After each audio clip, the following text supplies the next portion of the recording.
I want to make a point to the people who are struggling with that, the new mom and that I have to be present.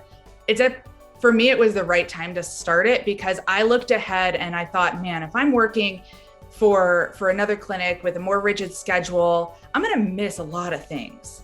I'm going to miss these young years. And, when I'm more financially stable and when it makes sense logistically, they're going to be teenagers. And I'm going to have missed all of that. So why not now? Why not try? And then if it doesn't work, there are plenty of jobs to fall back on. Tammi, welcome and thank you for taking the time. So cool to have you here after seeing your growth and progress over the last year or so in the mastermind group, and just like a shining success story that I get to show to the world. So thank you. I appreciate it. Thanks so much for having me. It's been a goal actually, that I didn't tell anybody about. But when I started listening to your podcast, before I even started my own practice, it was, man, I could be one of these people someday. I could be on Jared's podcast Yes. story. And I set it as a goal to achieve. So mission accomplished. Awesome. That is so cool. Awesome. Well, aside from that, why don't you give us kind of the backstory on you and how you got into physical therapy and decided to start a practice? Sure. So I grew up in a suburb of Atlanta called Snellville. And my mom likes to tell a story of when I was really little, like 2, maybe 3 years old. And she was mad, which is really rare for my mom because she's the nicest lady ever. And I approached her. So she's, fuming mad. She may have said a cuss word, which was like really rare. And little 2-year-old me walks up and she says, looked at her with my big blue eyes and said, "Mommy, do you need a hug?" And she was just floored. So it killed her bad mood. It killed the anger. And, she was like, "I could use a hug." And so 2-year-old me gave mom a hug and she felt better. And so she likes to say that I've been wanting to help people and being successful at it since, birth almost. And so that sort of progressed to me rubbing her shoulders when she was stressed out and poring over bills at the kitchen table. And, I'd come up and put my, 8-10-year-old hands on her shoulders and start rubbing them. And she'd give me feedback on what felt good and what didn't feel good. And so she helped hone my manual skills starting fairly young. Nice. That sort of morphed into, all my girlfriends in middle school and high school and at sleepovers wanted back massages. And so I really was able to learn just kind of naturally that I loved to help people and I loved using my hands to do it. So a career in that kind of made sense. And that was more appealing than the original career choice I had thought of when I was maybe 8 would be a dolphin trainer. And then I was told that I would have to handle dead fish and that was not going to work for me. Okay. So Yeah. No. Dead fish. No. So I thought maybe massage therapist, maybe physical therapist. I didn't really know truly what a physical therapist did, but I thought knowing the names of the muscles and the ligaments and the bones was just really cool because I'm a super nerd. And so I went to undergrad at Georgia College and State University in Milledgeville, Georgia. It's a 3,000 undergrad students, very small school. Yeah. And did athletic training there because I knew I wanted to work with athletes. I was a competitive swimmer growing up and that was my jam. And then I went to University of St. Augustine for PT school and loved my time there. And it just really felt like the perfect fit for me. And then I did travel therapy right after school. So as a new grad, looking back, that was adventurous of me. And so new grad, didn't know anybody anywhere and was uplifted from Georgia, Florida, where I knew people and shot off to Northern California. And I am not a spontaneous person by nature, but I really enjoy being spontaneous. So travel therapy for me was like forced spontaneity. Yeah. And so I loved it. It was, I drove 3,000 miles across country by myself for the first time ever. And it was just the most liberating experience I didn't know I needed. Yeah. So I bounced around Northern California for a bit traveling, met my now husband there, and then he wanted to pursue a career in the snowboarding industry. And so we moved up to Western Washington to do that. And I landed a travel gig at an outpatient hospital-based clinic, and then pursued a mentorship program in a small private practice that did a lot of chronic pain. And she's still my mentor today. She's lovely. You actually met her, Linda Craig. She was part of our mastermind for a little while. Yeah. Yep. And so she kind of opened up this whole world of the autonomic nervous system to me, and treating patients that nobody else could fix was kind of her niche.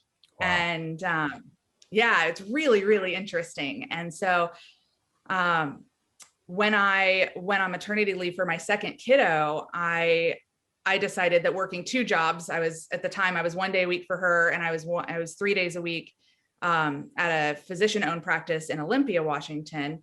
And it was too much. And so maternity leave, I said, I'm not going to come back to her clinic. And we had tears about it, but parted on really, really beautiful terms. And that's when I thought we were going to move to a small mountain town somewhere, and Colorado was the top of our list. Yeah. But my husband pointed out that I had at that point built up a bit of a reputation in Olympia, and had doctors specifically referring patients to me. And he's like, why don't we just see if we can find a small town atmosphere in Washington so you don't lose all of that momentum. And so we did. So we live in Rochester, Washington. I drive 45 minutes to Yelm, Washington, both small towns. And so I started my practice here in Yelm, and so glad I did. I love it. When was that you started? So I had my second kiddo in June of 2018. And so between July and August, I had done all of the paperwork to start an LLC, and I had built my website, and I started seeing patients mobily shortly thereafter. And then I found this space in February of 19. So I've been here ever since. So you had a 2-month-old, or 1 month and 2-month-old, that in between dealing with that, and how old's your other one, or was your other one? She's 5 now. She was 2.5 at the time. So you had 2.5, and then like a 2-month-old, and you're building your website and setting up your business. That's awesome. Yeah, that's normal, that's super, right? Yeah, exactly. No, I love stories like that. For anyone who's like, this or that's not quite right timed or whatever, and it's like, you're one of a handful now I've had on the podcast, and certainly in our group, where it's like, wow, it's amazing really to have taken that on in the midst of that. So well done. Thank you. So you started mobile, and were you 100% cash pay from the beginning? I was, but I want to make a point to the people who are struggling with that, the new mom, and that I have to be present. For me, it was the right time to start it, because I looked ahead and I thought, man, if I'm working for another clinic with a more rigid schedule, I'm going to miss a lot of things. I'm going to miss these young years. And, when I'm more financially stable and when it makes sense logistically, they're going to be teenagers, and I'm going to have missed all of that. So why not now? Why not try? And then if it doesn't work, there are plenty of jobs to fall back on. So I wanted to go back and make that point for those listening who may be in that spot and just feel overwhelmed, because newborns and toddlers are a lot. Yeah, for sure. Wow, that's a good point. And I love that take on it, that mindset shift that probably happened in a few minds of the listeners out there of, oh, wow, that does make sense. I mean, if not now, when is going to be actually a much better time, and just, to be able to have that, to create that freedom of being able to be there for all the little things. That's great. So, going back to kind of the decision of starting your own practice, all timing aside, but looking at, do I go insurance-based versus cash-based? Was it even a question in your mind? Did you know for sure you wanted to be cash pay how did you kind of come to that conclusion? Yeah, I wanted no part of insurance. In talking with my mentor, and she was insurance based, and she was just, it was headache after headache dealing with insurance, and then being in multiple clinics, both hospital based and private practice and physician owned. Like everybody complains about insurance, and it's, oh, you only get 6 visits, and oh, there's this copay, and oh, we've got to wait till we get approval, and you've got to fight with the insurance to get more visits, et cetera, et cetera. I was like, nope, I want no part of that. That sounds awful.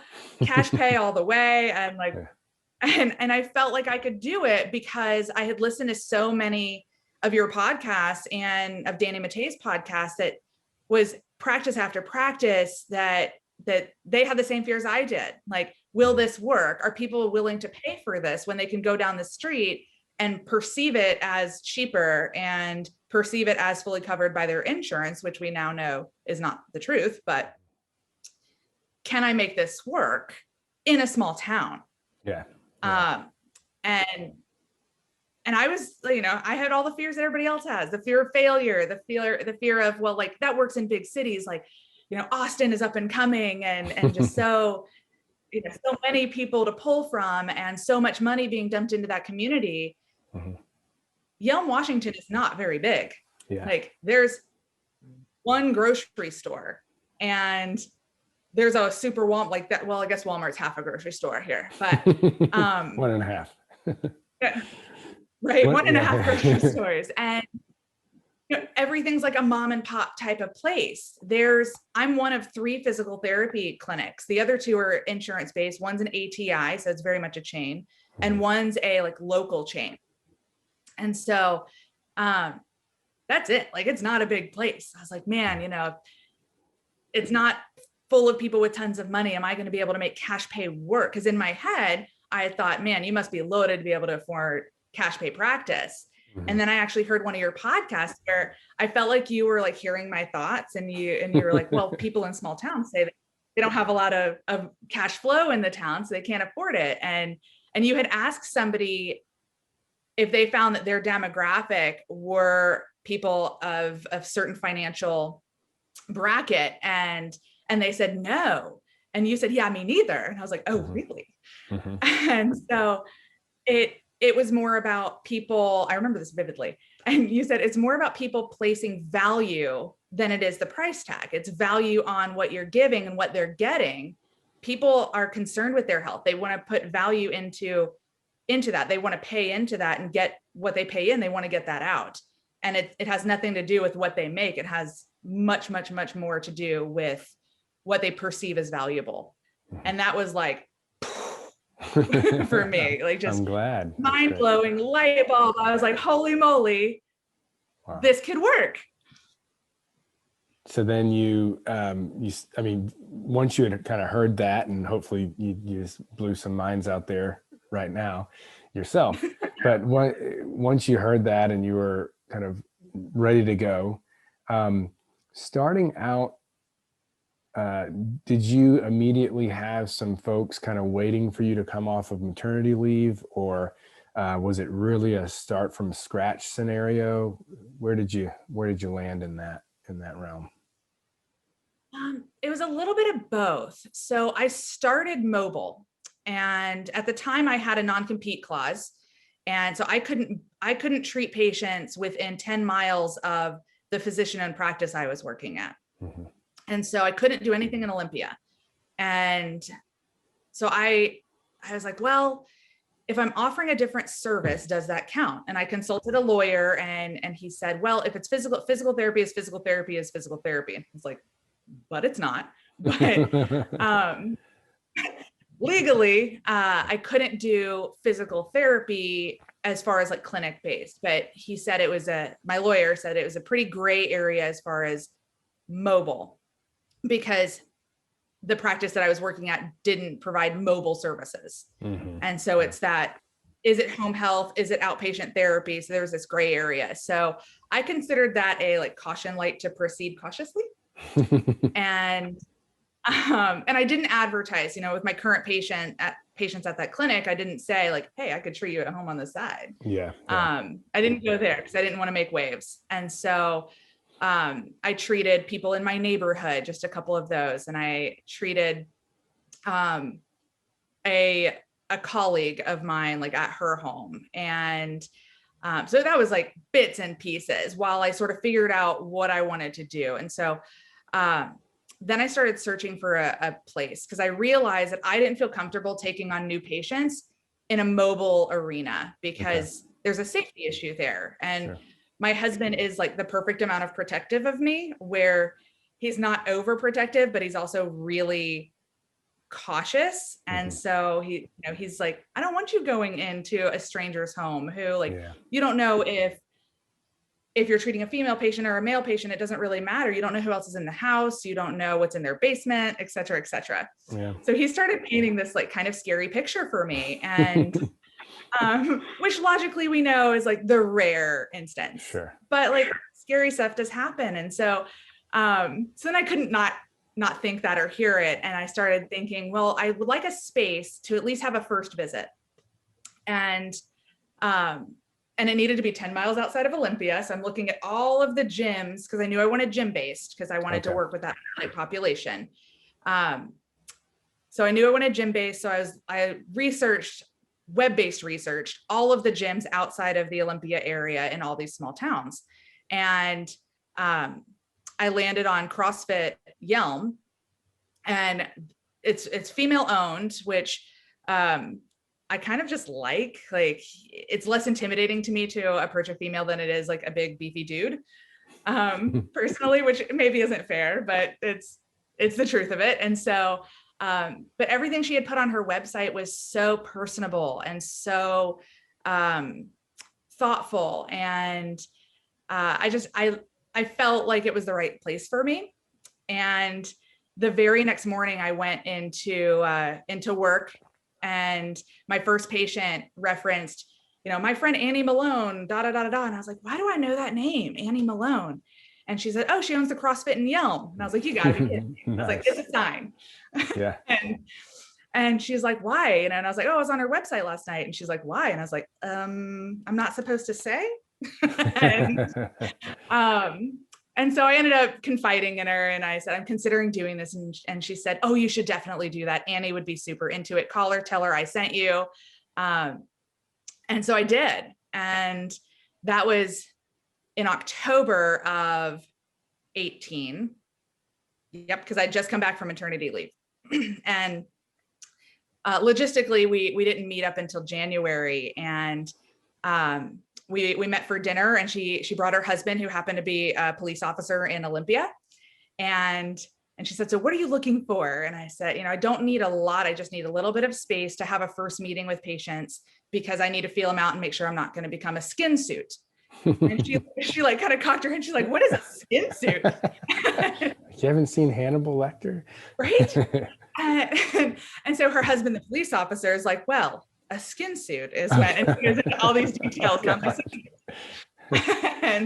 And so she's like, oh my gosh, that's awful. And I was like, yeah, I don't want to be one of those. So they had me come out to the gym and check it out. And it was sort of a match made in heaven for us, like personality wise, and just feel of the gym. And they cater to military, police officers, firefighters, and their families. And that's just like 75% of the gym population fits one of those categories. And that's just a special population for me. And so it felt so right on so many levels. And so what I thought was just going to be like a place to first meet my patients and then go to their homes, it's morphed into, this is where I am, and I don't do mobile anymore. Yeah. Yeah. And how quickly did you make that transition from, I'm just not doing mobile anymore, to fully there? Yeah. So I started kind of just 50-50-ish. And it morphed pretty quickly. It was just a couple of months that I went from doing, handful of mobiles here or there to like one occasionally because we're buds. Mm-hmm. And that happened pretty quickly. And I'm not sad about it, actually. Yeah. It is, it's unfortunate that, that you have to drive so far, I guess, and you had to like start out outside of Olympia because of the the non-compete, but I mean, good for you for honoring that for one. But I think I wanted to point that out because it kind of, if you had started in Olympia and where you had that, that reputation, like your husband had pointed out, I could hear, some listening that, oh, well, she started with a big following or something, but really you started from scratch in a very small town with a small population. Yeah. Financially, is it like a big retirement, like, super wealthy kind of place or not, or where does it land in there? A lot of retired military here. It's Okay. actually like more Purple Hearts in this town than in most towns in America is what's on a sign when you come into the town. So it's not, it's a lot of ranches, a lot of farmland, a lot of horses. So like horse ranch type of people with like horse agility training and Cool. Things of that nature. Yeah, a lot of people live here but don't work here. So they go up to Olympia, which is like a 30 to 45-minute drive to work. A couple people drive all the way up to Seattle, which is like 2 hours. Wow. That's a bit nuts to me, but that's crazy. When you want to live in the country, this is where you come. So we have a successful cash-based practice started from scratch in a small town. I love it. Okay. Mm-hmm. So now what worked? What got patients in the door? Was it just because you were in a CrossFit gym and surrounded by potential patients, or did you do other things as well? It started just because I was here. And CrossFit is an interesting group because it's a very tight-knit community as far as there are only class times. You can't come to a CrossFit gym and just work out whenever you want, at least at this one. Some gyms are a little bit different, but so your 6:30 a.m. group, they call it the Breakfast Club. They're the same faces, 5 days a week. And then the same thing with the 12:30 class and the 3 o'clock and 4 o'clock and 5 o'clock. And then every now and then you see people show up at different class times, but when you see the same faces, you develop these beautiful relationships, and it's friendships. It's the word family is tossed around a lot in the gym. And so it takes a little while to have that community kind of warm up to a new face. Mm-hmm. And so it was a matter of me just showing my face a lot. Now I wasn't doing all the workouts because I had never done a CrossFit workout before. Oh, really? Okay. I thought maybe you had been involved in it. No, okay. It was, I'd worked out in a gym before, and, as a competitive swimmer, we called it dry land, but it's mostly, planks and push-ups and, ab work, and it's, jumping up on boxes. It's not touching a barbell. Yeah. And so I'm still like working on my barbell stuff. Spectacular, but I'm getting there. But yeah, so it was just a matter of showing my face and like watching the workouts and learning, Olympic lifting movements, because I had no idea what any of that stuff was. And I'm down to try something new. So, part of the unwritten expectation was that I start doing those workouts. And so then people could get comfortable that, oh yeah, she's one of us. She gets us. It's very frustrating for CrossFitters to seek medical care often because they go into the doctor's office and they're like, oh yeah, my back's been hurting me. I do CrossFit. And they're like, oh, you shouldn't do CrossFit. The CrossFit is terrible. And they're like, okay, well, obviously you're not the doc for me, because I'm not going to stop doing this thing that I love with people that I love because you say I shouldn't. So when they see a medical professional in there doing it with them, they're like, okay, I'm not going to get the same old. I'm going to get somebody who understands the movements and it's going to help me do the things that I love and want to do. So the more I showed my face, and the more I just started developing relationships with people, and asserted myself a little bit in like a gentle kind of way. When someone would be like, oh man, like that didn't feel good. And I was like, oh, you doing okay? Like, what's going on with your shoulder? And I want to step right over here. My door, I've got a door right here. Step through it. Right. And there was a little bit of that. And then when one person started coming in, and you always do like a little bit for free, like you do the discovery visits. I kind of do a version of that, like on the gym floor. So somebody says, oh, I can't get my wrist to extend when I'm in the front rack position. I'm like, oh, well, what's going on with your wrist? Like, let me see it for a minute. Can I touch you? Yeah. And they're like, yeah, please do. And so I do like a couple of wrist mobs, and then they go into the front rack position and it hurts less and they go farther. And they're like, oh, what could you do in an hour? Yeah. You did that in 5 minutes. And so I'm like, well, you want to book a visit and find out? And they're like, yes. And Nice. so, yeah. So when you get more and more of those people, then they start talking because it's such a tight knit community. I had 3 patients, all tell me separately about a conversation they had in the gym about me. And yeah. And so it was these 3 guys getting together and they're like, oh, you know, my back was really bugging me. I saw Tammi, like, I feel so much better. And I had the best lift. I PR'd that day. And then another guy was like, yeah, I saw her for my Achilles and like, I couldn't do double unders. And now I'm doing like stringing together 30 double unders. And this is great. And so they had this little, like, we love Tammi fest. And, and all 3 of them were so excited to tell me about it. Awesome. Yeah, because, you know, I can't tell him like, oh yeah, I saw, you know, so-and-so last week and now he's doing this. Like, I can't say that for HIPAA reasons, but like they can. For sure. And they do. And then people around them start hearing that. And so it's been a huge word of mouth, like spreading machine in that CrossFit gym. I keep referring to the wall because it's on the other side of that wall. And so it's been sort of the give a little bit away for free in the gym, but much, much more word of mouth. And then I've branched into the gymnastics world, which I knew nothing about because one of the gals in the gym was a gymnastics coach. And so I treated her and she said, oh, you need to see all of my girls. So she started sending gymnastics girls to me who were like anywhere from 8 years old to 15. And so I was like, oh, well, I love kiddos. I don't know a darn thing about gymnastics. I know a lot more now because it's, you know, a couple years down the road.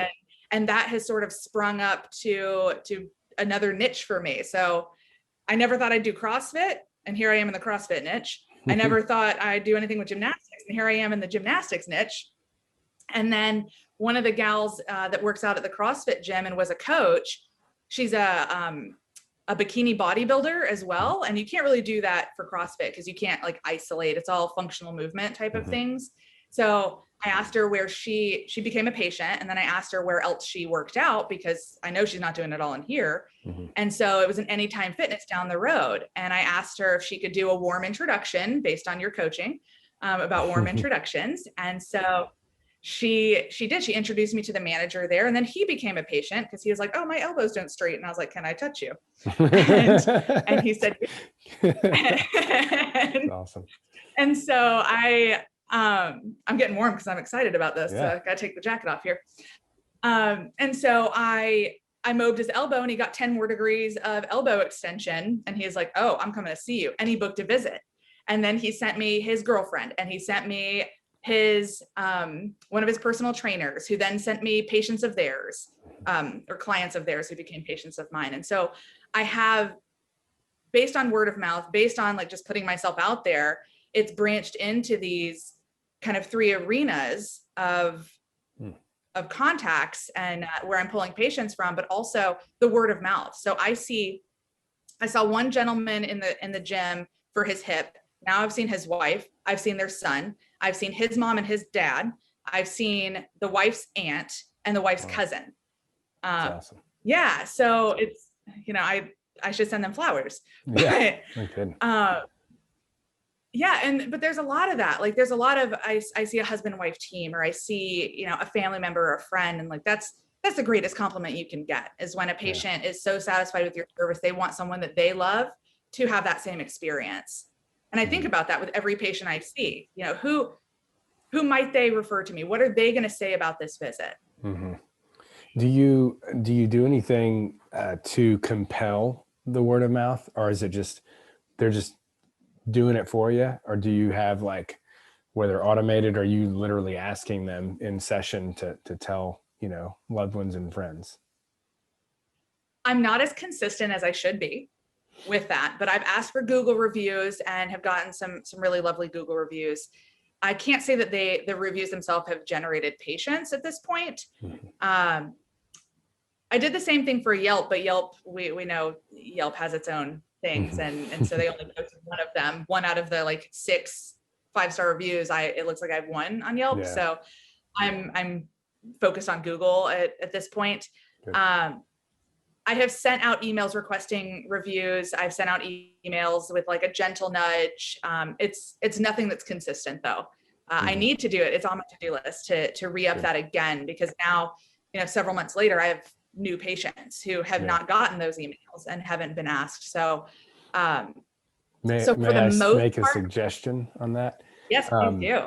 Well, Coach me. for one, I would just make the point that you say the reviews haven't created patients for you yet. You actually don't know that it hasn't influenced someone who decided to come, because, even when we get a strong word of mouth referral, a lot of people, I'd say most, do go online, at least to check out the website, or in many cases, they'll do a search for you.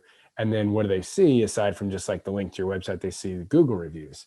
So when, if someone's not just completely bought in by virtue of this really strong word of mouth referral, that will often kind of get them over the hump, or when they're calling, they're more bought in at that point. So it's possible that some of the reviews you have on there actually have influenced your business, even though there's not a ton of them, or someone hadn't said, I was searching online, I saw your reviews, and that's why I called. And then as far as, just gathering more and more of those, I think that there is a lot to be said for both the automated ask, right, with like onboarding emails and stuff like that, but just tracking it. Like that was a big thing with my practices. Even if you're solo, like literally having a spreadsheet that stays open, or a little sticky tab or something where you have that thing, you're holding yourself accountable to ask at least one patient a week for a Google review they haven't already asked, right? So you have their name. We used to do this, and it was our break room. It's like everyone had to have 2 names on that since the week before, when we had our weekly meeting. And that was something that we went over every week. So it was just known, like, hey, where are your name? Oh, you had 1. Okay, well, we need 2. Give me 2. 2 a week. Come on. So even if you're solo, if you hold yourself to that standard and make it a tracked thing, I promise you'll ask more. Obviously, you'll get more.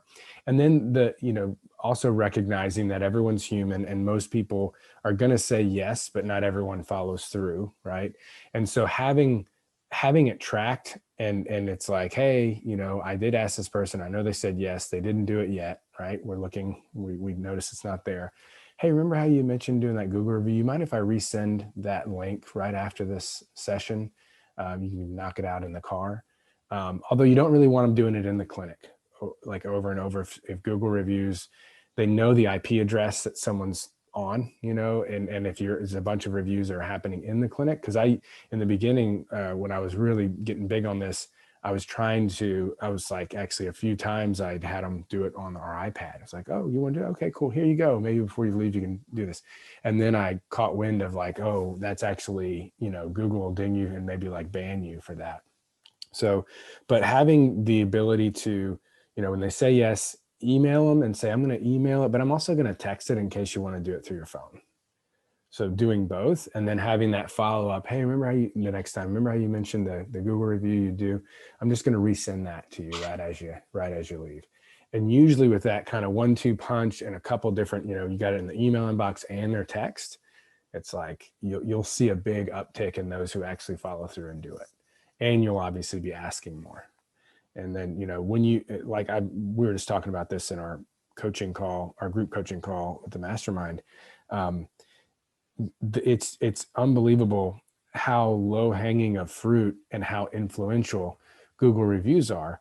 And especially in the cash-based world, if somebody like does a search for PT in their area, or a solution, something that's going to bring up like that box of, physical therapist in our case, and you've got 85-star reviews and everyone else is, 5, 10, 15 at the most, like the impact that has on people's decision-making, the likelihood of them saying okay or yes, even though I wanted to use my insurance, man, I mean, this person's doing something amazing. Like, I read these reviews, and there's 3 of them were talking about exactly my shoulder issue. Like, it's so powerful, and it's free for us to get those, right?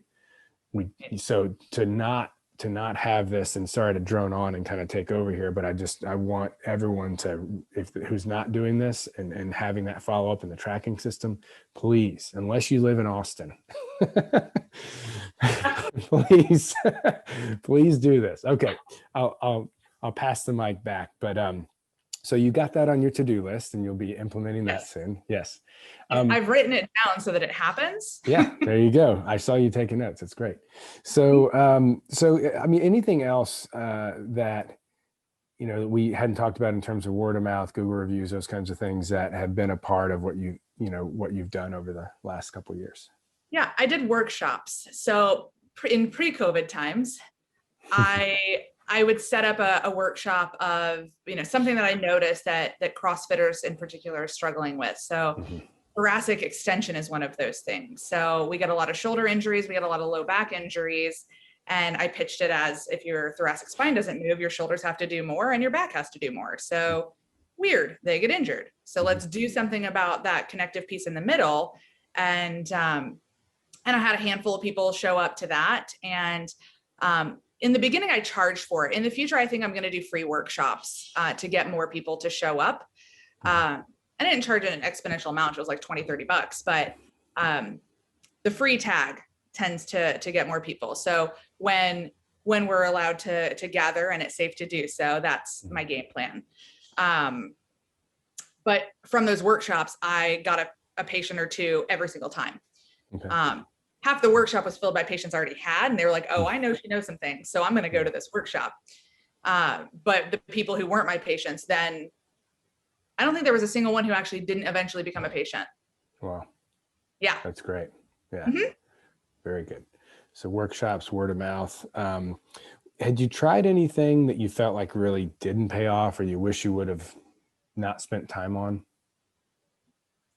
I did one round of a Facebook ad, but I did it completely the wrong way. And so, I know now, based on your mastermind coaching abilities, to if you're going to do that, then you got to kind of go all in. You got to do it the right way. And I certainly did not do that. So it was one of those put out a feeler kind of things, like, hey, let's see if this would work. And it did not. And that was to advertise the workshops. Okay. And so I'm not opposed to doing it again, but if and when I do that again, I'm going to do it the right way and really get all my ducks in a row before I do that. And I didn't spend much money on it. I think it was like $50. Okay. So, you got to, from a marketing and Facebook standpoint, you got to put in much more than that to get what you want out of it. And like I said, in the future, I'll do it the right way. But yeah, we're getting back into Facebook advertising now for the clinic, and it really is. And I had to, just take my own advice. It's like, hey, wait, if you're going to start this, like, you need to make the decision. I'm going to do this for at least the next 6 months and test and tweak to try and get the ROI producing ads dialed in. Because even if you're paying a really great firm to do it for you or to help guide you, it's still usually going to take some testing and some changes and, before you really are hitting the nail on the head. So those that just go in and say, I'm going to, boost a few posts and see if this Facebook ad thing works, you're just wasting time and money. So that's good to hear. All right. Well, as a mother of 2 young ones, I'd love to hear a bit about how you've balanced it all, growing a practice and you just hired someone too, right? Or did you hire a clinician or? I did. Yeah. He just started a couple of weeks ago. But, for however many years, like 2 years or so, you were a solo provider, building a practice, 2 really young ones at home. How did you balance that? What are some of the things you could pass on to others who are super busy and have families? So I'm a planner, and for me jumping into this, I couldn't risk doing I think you've referred to it as the cannonball. Danny Merte refers to it as burning ships. So like in military, you go on to the land and you burn the ships because there's no turning back. Like that was terrifying to me with 2 young kiddos at home. My husband does not make as nearly as much as I do as a physical therapist. And so, being the primary contributor to our finances, I just couldn't do that. And that gave me a lot of And that's anxiety fine. about that. Yeah. So, Yeah. right. It's not for everybody. Some people can do it, more power to them. I needed to do the side gig thing. So my husband and I had a really long discussion, several of them, in fact, and we're to make sure we were on the same page. I want to do this. Let's talk about time commitment. We know that there's more time commitment into building a practice. Where are the boundaries? And so we set really solid boundaries, and we kept revisiting that, kind of like our weekly meeting, and to make sure that we were on the same page. And when I started, I was excited to get my first patient, and then it was like, I have one patient this week, and I have 0 patients next week, and then I was only at the gym 2 days a week because I was still 3 days a week working for the physician-owned practice, and then it gradually increased. And so we kept having those conversations like, okay, now I'm seeing 6 patients a day, 2 days a week at the gym, and I'm seeing 45 patients a week in Olympia. I'm exhausted. And I felt like I was very time poor because I had 2 days a week off, but they were separate days. It was Sunday and Wednesday I had off. So I felt like I was always spinning my wheels and couldn't catch my breath. And I was like, okay, I need to make a change. And that's when I decided to go full time. And so the conversations with him were a huge factor in that, because he's like, listen, let's make a plan. You like, this is what you want to do. Let's do it. You're clearly capable. You have a following. You're on a 2-week wait list for 2 days a week. Let's do it. And so we made a nest egg. So like, what if I do it and it completely flops? Like, what do we need in the bank? If I make $0, which was unlikely, but if I make $0, let's get 3 or 4 months of expenses in the bank before we make this big leap. Great. And so that's what we did. So we had, thousands of dollars in the bank. We, set a date. I wanted to give plenty of notice to my employer that I was leaving, and like, they knew I had the side gig. I was really upfront and honest about that. And then I gave them like 9 weeks notice. And for a couple of reasons. One, because I treat so manually focused, and it's so different than all the other therapists in that company. There was some conflict in when a patient would see me, they didn't want to see anybody else. And that created some issues in the clinic. And so I wanted to give enough time to help transition my patients to other therapists and smooth that out a bit. And so that was a really good thing. However, the timing of that was that my last day was going to be April 3rd, 2020. Oh, nice. Yeah. And then on March 20th, they shut the clinic down for COVID. Wow. And so I was thrust into like, holy moly, now I'm full time, and it's like COVID. So it was really scary, but I had my nest egg. And so that was helpful. And I went from 2 days a week with, averaging 12 patients a week to now I'm available 4 days a week, because I didn't want to work 5 days a week. I was really solid on that because I wanted to be present for my family. And my mom's my full-time caregiver for my kiddos, which is awesome. Awesome. Yeah. Yeah. I'm so fortunate. She like moved here from Georgia to do this for us. Oh, wow. Yeah. Awesome. So, and now we live on like just under 6 acres, and she last November moved into her cottage. Like, she built a cottage on our property. So like, cool. She has her house, we have our house, and she just walks through the yard to come to our house to work. It's awesome. So great. I'm so fortunate to have her, and for her to be who she is too. It's so easy. But for her, like, the 2 little kiddos are a lot for anybody, because my 5-year-old is like the rule follower. She's like my mini me. She's the rule follower. You can logic and reason with her. My 2.5-year-old is like a tornado, and she's into everything. She's climbing everything. She's the one who has like, her front teeth are no longer in alignment because she face planted into the side of her toddler bed. Like, she's a mess, an adorable, wonderful mess. Awesome. And so that's a lot for grandma. And so I work Monday, Tuesdays. I have Wednesdays off. We call it mommy daughter fun day. Awesome. And then I work alternating Thursdays, Saturdays. Okay. And I work every Friday. So when I have a Thursday where I don't do patient care, I do like business building things.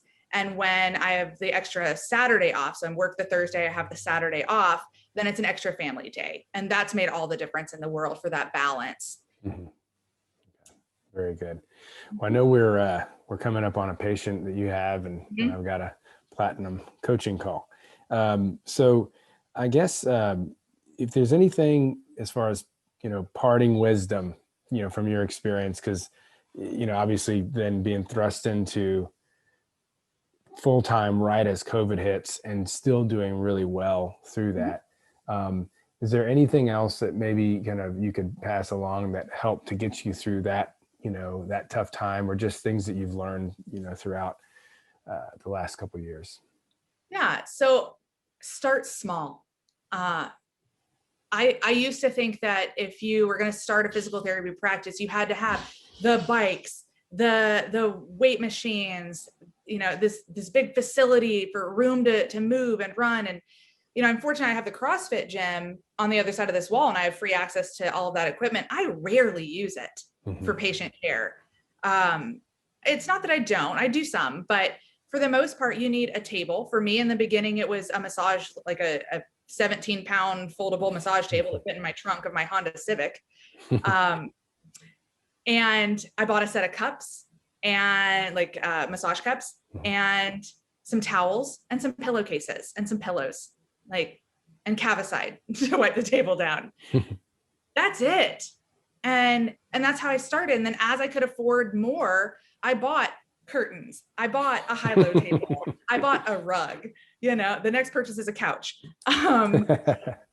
But I started small and I built slowly, and I always had that little nugget. Like, if something happened, i.e. the pandemic got worse and things shut down again, how many months could I survive if I had 0 patients? Which never happened. I was still able to treat patients. But so I always have a significant amount in savings, and I'm financially conservative. I don't want to buy 3 things that cost more than $500 in a month, for the office. So I'm like, okay, maybe next month, maybe I'll give it an extra month cushion in there, so I just start small and then build. I'm in a 200 square foot space and it's working beautifully. And I just, as a result of that, I didn't have this huge overhead that then when my patients dropped from 12 a week to 9 a week through April, and then gradually built up. And then by August, I was treating 26 patients a week, which was for me too many. 22 is kind of like the max that I prefer to treat, but that I had that space to grow. I wasn't in a financially stressful place. I was in a worrying place because I thought maybe I could get to a financially stressed out place, but I never got there because I was so conservative starting out and kind of built as I went. Yeah. But being that conservative, starting small, building gradually, and my patient just arrived. Give me just 1 minute, please. Thank you. I forgot to lock the door. So, but starting small, you don't need a lot, and then to stick with it, and at least for a while, give yourself a timeline. If things aren't going so well, in the midst of COVID, we didn't know what was going to happen, but I didn't cut and run. I stuck with it and waited it out. And as things improved, I was like, okay. And then I felt more and more comfortable. And that's actually when I joined the mastermind, was right before that was happening. I didn't have the time to devote to the mastermind until COVID hit. And then I was like, yes, I have time. And I'm going to invest in this. And it was a little scary at first, because I was like, am I paying into something that, I can't support because I don't have the patients coming in? Yeah. But it obviously paid off. And, so much so that I was so busy towards the end of the year. I was like, oh gosh, please let me find someone to hire. And, and now I have, and I'm still in 200 square feet of space. I don't need more space. I've hired a second person to work the hours I'm not here. Yeah. So maintaining that work-life balance, bringing someone in to maximize the clinic space.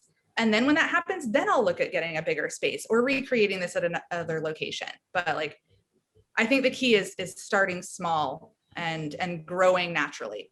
Yeah. And yeah, that the nest egg or the financial cushion of a few months of operating expenses is not, or in, home expenses. It's not just it's not just something that you need to do starting out. It's something you need to maintain throughout the life of your business. And you've done a great job of that. And then, when things like COVID happen, it's okay. And I'm so glad that you were able to join the mastermind and that you've had so much growth in the midst of a crazy time when a lot of practices obviously have not grown. And so you've done a great job, and thank you again for sharing your story and your wisdom here. And so glad that this was part of your list of achievements that you can now check off. It's great. Yeah, it's been really fun to do this and really great. And I don't know, I feel like I'm like legit now. I've been on Jared's podcast. This is real.